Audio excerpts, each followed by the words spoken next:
G'day everybody, welcome to The Local. For all your local footy updates around the country, we try and bring you as much information as humanly possible a couple of times a week. Thanks for all those that are enjoying the program and telling their friends about it, because the voice is being reached to many and far away too. So we thank all the listeners out there for getting involved, and to our good friends at Premier Data as well, who help us bring it to you every single week, who do a great job getting all the numbers that matter for local footy across the nation. So good team there at Premier Data. Now, what we try and do here on The Local is give you all the great stories that are going on in the world of local footy around the country. That's what it's all about. But there's a flip side to that. Sometimes it's not all roses, not all smelling fantastic in local footy and community footy across the nation. It's a bit of a tough ask at times. And today's one of those stories. We're going to talk about the Dennington Dogs today in the Warrnambool District Footy and Netball League and the challenges that they've been facing to start the season in 2026 and where they find themselves right now. And to help us navigate that story, we're going to have a chat to the coach, Tim Condon, who joins us today on The Local. Tim, welcome and thanks for being on the program, mate. Thanks, Daniel. Thanks for having me on. Tell us what's going on, because I'll paint a little bit of a picture, but tell us how we got to where we are. Because in 2026, we've played 4 games at the Dennington Dogs in the seniors team with an average losing margin of 275 points, which is no good for anyone, let's be honest. And last week against Russells Creek, it was a 312-point drubbing as well, to the point now where the club is going to cease fielding a senior team in the competition. How have we got to this point, Tim? So that's basically right. We've forfeited the last 2 games.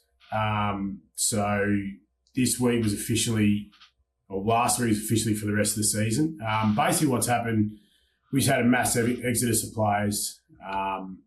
We did our best to try and get some sides aside on the ground. Probably weren't looking too bad, but a couple of injuries in the practice matches, and just lack of depth. Our reserves, we sort of lost a lot as well. We just didn't have the senior players to fill a senior side. We were getting too many injuries. We're getting, even our sort of very few senior players we did have were getting injured as well, because they're carrying the workload of playing on ball ruck for the whole game without any swaps up against good teams. And we did have a bad draw in terms of, we had probably the top 4 sides first 4 games of season 2. So that made it a little bit worse than it probably really was. But at the end of the day, we just didn't have the team on the park. We've just lost a lot of players over the last 12 months. So what's happened there? How come there's been an exodus of the players? Look, I can't really answer that fully. I wasn't here last year, but it's just a mixture of things. I think it is probably seeing that we lost a few players and people sort of jumped off. We probably got targeted a little bit because of that reason as well. It's a bit of a dog-eat world down here, and probably a lot of teams in a small area. So people do, there's a lot of player movement. We obviously, things we haven't done right. We probably hadn't a proper decent football department in place, so we probably weren't signing players early enough. We had a bit of a change in our juniors, so we went from under 18s, under 18 to halves. So instead of getting sort of 7 or 8 kids come up, we probably had 3. Of those, maybe 1 or 2 stayed, maybe 1 left. So it's a multiple of factors, not 1 or 2 things. But I think it's just at the end of the day, probably a lack of a proper football department, proper recruiting department in place for the last few years, and lack of success has just left for players leaving. Which is a challenge, isn't it? It's not just your club. There's plenty of clubs that have found themselves in this situation as well. But you talk about football department and recruiting and that sort of stuff. You're relying on volunteers and people doing it for the love of their community or their team or something they've grown up with. You're relying on them to be those people to fill those roles, which, as we know in life these days, life's getting pretty busy for everyone. I imagine that's getting as hard as anything else. And I think that's one of the issues nowadays is that you're asked to do so much at a footy club now. There's more, even child safety officers and all these things that you need to do to fill.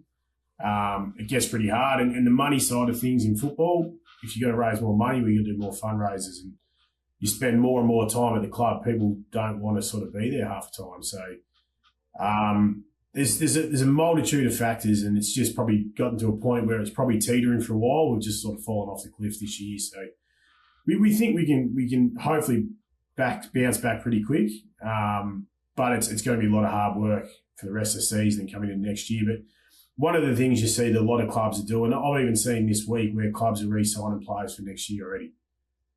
So if you're not re-signing those players on contracts and people are just targeting everybody, and so that side of it now, I think it used to come down to the coach was a fair bit of recruiting, does a fair chunk of recruiting himself. Now it's probably coming down to the club has to do a lot of that before, especially if you're getting rid of the last coach and they're leaving and a new one's coming on.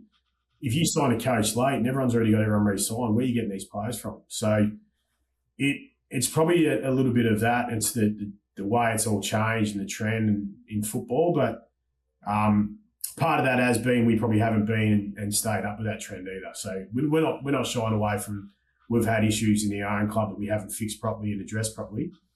But it's getting harder and harder in country football for a multitude of reasons. So. Yeah, a lot of competition and pretty strong sort of region like Warrnambool, the Warrnambool District Footy Netball League. There's a lot of clubs and there's always been some great country players. But do you get most of your players, or have you got most of your players from the local area in Dennington? There's only 2,000 people there in the last census that I saw. No, Warrnambool's about 35,000. 35,000 people, but there's probably, we've got 10 teams in the Hampden League and 10 teams in the Warrnambool District. Warrnambool District's probably within half an hour of Warrnambool. It's probably the furthest club. So in town, we've probably got, I think it's about 5, so there's about 8 clubs in town, 3 Hampden, 3 and 5 Warrnambool District. So it is pretty dense. And then the clubs out, probably the clubs, the biggest thing is the clubs outside of Warrnambool, the towns outside of Warrnambool getting smaller. So they're probably starting to drag from Warrnambool as well. Makes it a little bit harder on some clubs. But it's just, I think people have probably said since COVID, people just haven't come back to footy like they probably thought. They've found, they can get more money working Saturdays or have something else in life they'd rather do. Injuries these days, I don't think injuries are any worse than they've ever been, but they're probably more well documented with social media, with video and games and, and the stress of work-life balance and cost of living. I suppose some people can't afford to get injured these days. Maybe they don't have bosses that are quite as tolerant. So there's a lot of things, and even mentioned the guys we talked on the local Hampden League Live last week mentioned a lot of people going to soccer's picking up, cricket, golf. Well, they're all non-contact sports. Maybe part of that is, they can go do that. They don't have any stress in their bodies, get injured. So has that got a bit to do with it? I think money is definitely a killer because it's just asking more and more of clubs to becoming semi-professional as well. So a lot more work for volunteers that maybe just want to turn up and just watch football, and they don't get to these days. Yeah. So what's the vibe been like then since the announcement that you were going to have a bit of a spell from a senior perspective? Because you are going to field a reserves team. I want to talk about that shortly as well. But what's the vibe been like within the club and the people around it that have made the decisions on the back of the announcement? I think there has been a little bit of relief because it was pretty hard work trying to field a side every week. And it's bad getting beaten, but it's not probably the losses that hurt. It's the injuries you take and the tolls on the players. You can see they were just getting burnt out and worn out, especially blokes that aren't up to playing at those levels. So there has been a little bit of relief, but we're probably bucking the trend of most clubs. We've got a pretty solid junior netball and football sides that are going pretty well. So good numbers, and they're all going pretty well. So we'll probably buck the trend of that. It's our top end that we don't have. So the numbers Thursday night tees are still pretty good because of the juniors. There's heaps of people there Tuesday, Thursday nights with trainings. So it hasn't been terrible because we've had that. It's just you probably see last 2 weeks where you get that reserves game done and it sort of dies off pretty quick and people have headed off pretty quick. So I think it's been a bit of a kick in the bum for a few people too. So we've had a lot of people, come around and ask if we can get some help. What can we do? And probably the club itself has tried to structure a few things up a little bit better to help things out that way too. So it has been, a bit of a blessing in disguise. Has taken a hit on some people, especially probably the diehard supporters and the locals that have been here their whole life. But at the same time, it's been a little bit of relief on a few people because we're not trying to put people out there knowing, geez, there's a good chance we can have 3 or 5 injuries this week. So that's how it was. I think it was round 1, we had 8 changes. Round 2, we had 9 changes. Round 3, it was like 10.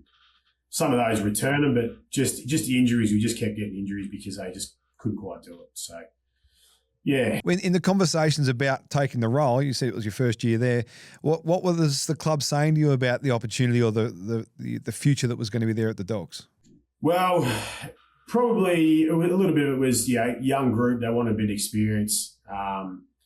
Coaching wise, they probably think they had sort of some young kids coming through, need to sort of build that together. But thought the numbers were okay. Knew we had a bit of work to do, but even myself, probably I had people that some players sit in on my interview when I was getting asked them to coach that sort of said yes and then changed their mind and left afterwards. And then others probably got on that boat. Once that happened, they sort of jumped on board. So I had people commit that left afterwards, which nowadays you can't do anything about it. You can't knock back clearances unless it's a signed contract. And even then, nowadays they'll just sit out. So they didn't really sell it was going to be a great year and heaps of numbers, but they probably didn't realise it was probably going to be quite this bad either. So, yeah. So how did you get through the start of the season, like when you copped the first couple of whacks on the scoreboard? I mean, how's the coach? He's got to be the figurehead. He's got to be the one that bubbles the training and gets things up and going and keeps everyone sort of with some adrenaline in their veins. How did you go about that? Yeah, it was pretty tough. Like, I probably didn't take it. I was probably more worried about the players themselves. I didn't take it to heart. I was probably, you probably know yourself. As a coach, you sort of know where you're at. And sometimes those losses aren't as bad as they seem. It's once you get to a point, sometimes people some people give up a little bit. So it looks worse than it is. Some people just try so hard that you're in the wrong spot all the wrong times. And so you can take everything out of it, you can, but it's probably, I was just trying to make sure we get there, work on some little things, but it was main thing trying to get numbers at training, and that's the probably thing we had to struggle with all year as well, which most clubs are. But then with the injuries that were coming, we probably couldn't get the people on the training track to teach them as well. So everything just seemed to just keep digging ourselves in a bigger hole and made it harder and harder to get out of. So I know clubs have sort of said, they've been through the same stages, but not many people probably have. Like, not in my time, you get a 300-point loss. I've probably been through, not myself on the other side of it, but we probably won a few games by that margin over 20 years, maybe 2 or 3. You've had a few games where I think I've had probably 2 games where I've been part of where the opposition haven't scored, but that was still sometimes 180 to 0. It's never been 300 to 1 or 2 goals. So it was a little bit probably uncommon where we're at. But yeah, it's just trying to find little wins and just trying to keep people upbeat. Just enjoy it. At the end of the day, it's a game of footy. Doesn't define who you are by how much you lost by on the weekend. So that was the main things we're trying to address. Try and enjoy ourselves a bit more, get what we can out of it, and just keep sort of pushing along. Well, and that's in essence, and we've talked about this a lot on the podcast already this year, that's in essence what local footy is. Yes, you're competing and you're trying to win, all that sort of stuff, but at the end of the day, it's a part-time occupation. It's something you do on the weekends for a bit of fun, largely with your mates, to just spend some time with them and have a green can out of a blue Esky at the end of the day. Yeah, exactly. And I think I've been lucky enough to win a few flags over the years, but I think there's been plenty of years where we haven't maybe not made finals or maybe made finals and didn't win a flag, that you go, geez, that was a great year. Just the people you had around the club, the mates you made. Just talked about it with the players. I think it's changed a bit where Friday nights used to be your best night for training. During summer, you train, you'd have a great night, you end up at the pub afterwards, few cans. That was sort of what it was about. Nowadays, no one wants to train Friday nights because they're already at the pub or whatever they're doing afterwards. So it's changed a little bit. I don't think we're training as much as we used to as a group. I think a lot of people are doing their own things and they might be saying, I'm still going to the gym 4 or 5 times a week. But back in our day, it was 3 days a week you train before Christmas, after Christmas, and But because you're doing it with your mates, you're used to it. Now maybe because we're putting so many people together that aren't mates, you probably don't have that reason to hang around the club as much. So that's the one thing we're going to try to do is part of our recruiting is be pretty targeted, trying to get people that want to be there together, people that love their footy, that want to train, and they're good people, which attracts good people as well. So, yeah. So with all that being said, how important is it to keep the reserves team in the competition this year? Oh, we think it's really important because we'll be chatting. We've got a few contacts and chat with Lara. Obviously, they've had to pull the pin on the year. Port Fairy, a club that folded a game or two in the Hampton League a couple of years ago. We've had a chat to them about what they did to get back. But if we have to basically pull all our players, essentially start from scratch to recruit people again, at least if we can keep our reserves, we're sort of only trying to get a senior base back. So it just makes our work probably halved. I think we'll have something like 9 to 11 under 18 kids come up next year. And of those kids, because it changed under 18 to halves, some of those kids will be 20 by the end of the year at some stage. So they've got to be a bit more mature kids. That makes life a little bit easier too. There's probably 4 or 5 kids that could come straight into our senior side next year. So that are capable and would have been playing this year. It was a bit hard for them to want to volunteer to play every week when you get belted by 300 points and they can win an under 18 game. So that made that a little bit hard on us too. But you got to look after them and want them to come back. And if you push them away, then that makes it hard too. So if we had to pull our reserve side out, it would have just made everything near impossible to get a side back again. Not many people come back from a club recession. So it also makes it a little bit better for the clubs that we play against. That extra game that we get in makes people hang around the club a bit longer. They'll get a bit more revenue out of the game. Same with us as well. So, yeah. So that's the plan, just a 12-month hiatus and then get back in hopefully over an off-season? Yeah. So we've already sort of started talking to some past players about why they left, about coming back, trying to just go around and look at people that haven't played. Maybe they've pulled the pin that aren't playing this year for some reason. And then sort of have a bit of a targeted, we're pretty smart we've been trying to be pretty smart with who we target for players too. Like we don't want to have a wish list that we keep going for the best players that you might get 1 out of 20. We want to be pretty smart with building a base properly, getting as many 1-pointers back as we can, past juniors, past senior players, all that type of thing. And hopefully build from there and just be competitive. If we can get back to being competitive next year, then that's a win for us. And then build from there. And if we go better, it's even better. So, Tim, you've been around a fair while coaching local footy. You've seen lots of evolutions of community footy and the way it's been governed and regulated and run. The points cap and the salary cap have come in recent years across Victorian footy, certainly. Is it helping or hindering? It's definitely not helping.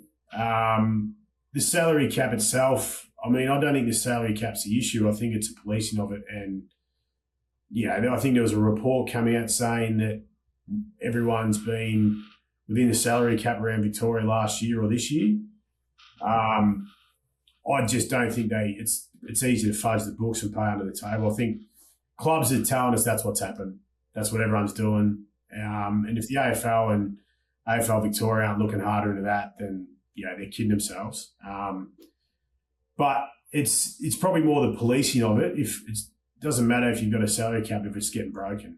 Might as well get rid of the salary cap. What's that, sorry? It nearly is. You just nearly have to have it, no third party payments at all or anything like that. But even then, how do you hide it? Because technically, me as if I had a business, I can go pay anybody whatever they like, as long as the club hasn't got anything to do with it. So it's really hard to police. The only way you can probably do it is if you start. I remember years ago I was brought up about being taxed on it properly, and actually the ATO having bigger say in player payments. Now that's a lot of work to do that, but it's probably the only way you can probably properly police it, because then these businesses that give that money away are probably saying, well, you're getting taxed on that now. It's not tax-free, and you're essentially putting on an employee or I don't know. So I can't answer that one. And then the point system just doesn't work. You're seeing sides, like there was a side, I think Doncaster last week, that couldn't field a side because they had too many points in their reserves. They had no one to bring up. And no matter what they did, if they got anyone from outside the club, they were going to be more than 1 point. So if that's where we're at, and if we're at a point where even our league has said, well, we can accommodate, we can give you more points and we can adjust things, and what's the point of having a point system if it's not there to work properly? So I think it probably more comes down to, I think the biggest issue is player movement. How can you restrict player movement? Whether it's as simple as if you get a clearance, it's a 2-year minimum. You can't get a clearance next year. Or if we can get people to a bit more loyalty, not as easy to leave, even if it's just back in the day, you used to be able to, I put a clearance and I had to go speak with the club before I left. You can't do that anymore. They just put it in, they're gone. You can't do anything about it. So things like that, I think the point system, the only other way would be if you probably penalise players, the more clubs they change. So, for example, we've got a bloke down here, he'll probably break the league record in Hampton League, close to 400 games. So if he decided he's played at one club, juniors, seniors, for his whole life, if he decided to change at the end of his career at 38 years old to come play for us, why should he be penalised a 4-point player compared to someone that's changed clubs 3 or 4 times, 5 times during their career? So that's probably more how it should, maybe a better way to look at it. But I haven't really got an answer, but it definitely doesn't work. No, it's a good conversation, I reckon, and it's food for thought for a lot of people in community footy, certainly the ones that are running it, about how to best manage the whole situation, because you're right, and people I speak to in all sorts of leagues still can't get their heads around how the points cap in particular is making a difference or being a benefit to clubs that have traditionally struggled through the journey, which I think was the premise at the first place on the whiteboard. It's certainly not being that at the moment. So you found yourself now with a lot of free time. Tim, what are you going to do? You're off to Mykonos in June, or what's going on? I feel pain, I will be. But we'll still be pretty busy. I'll still have out reserves, obviously. Your senior coach is still the reserves coach to a degree. You're all at one club. You just have 2 teams out of it. But try helping out the juniors a little bit more. That's one thing we sort of want to get. That obviously we talked about. We want to develop them properly, and if they want to stay at the club, if we can give them more time and they'll want to stay and help us out as well and be part of it. So that'd be the one thing to do. But obviously starting to look to next year as well. So what can we do? Coaching wise, we probably haven't sat down with who's going to coach next year. I think they want me to, but I've always said whatever's best for the club. So if the club turned around and said, look, we have a playing coach that wants to come in. He's going to bring 3 or 4 or 5 players. Well, I'm happy to let that happen if they need. So we'll work that out over the course of the next few weeks. Getting our recruiting team together, I've been going through the playing list for the last 5 years since COVID, trying to figure out, where are these players playing? Are they still playing? Are they not? Who can we maybe look to get back? Also look at probably bolstering our reserve side over the rest of the year. So there's still players out there we've talked to, possibly some under 18 kids that aren't playing footy at the moment that might be happy to come across and play. So it's not really going and trying to put senior players in the park, but if we can, we played 2 reserves games. One we got thumped by 114 points or something, and last week was probably the same thing, about 70, 60, 70 points. So our reserves are still a lot of fill-ins in that side, a lot of older blokes. So we want to probably bolster those numbers as well. And that will happen with a few blokes return from injury over the next few weeks as well. So just try to make sure we sign on the players, the senior blokes that were here this year. They've sort of gone back to play some senior footy at other clubs, but they've sort of indicated they will come back next year if we can get a side together. So that's probably what my role is, more sort of looking for next year and developing from in. Well, Mykonos will have to wait. You've got work to do. We wish you the best of luck, mate. Thanks for coming on the podcast and having a bit of a chat about it. No, it's not an easy time for all involved at Dennington, but to hear the story and understand a bit more about why it's happening, I think is good for everyone. So I really appreciate your time. Good luck with the rest of the year, developing the kids and seeing what you can get, and we'll look forward to seeing you back in the competition next year. No worries. Thanks so much, Dan. Appreciate it. Tim Condon with us, the coach of the Dennington Dogs, having a bit of a spell this year. And hopefully back bigger and stronger. It's not always rainbows and lollipops in local footy. That's the reality of it. And to all those out there in the trenches, we think you do an amazing job. So well done to you. Plenty more still to come always on The Local. We'll catch you next time.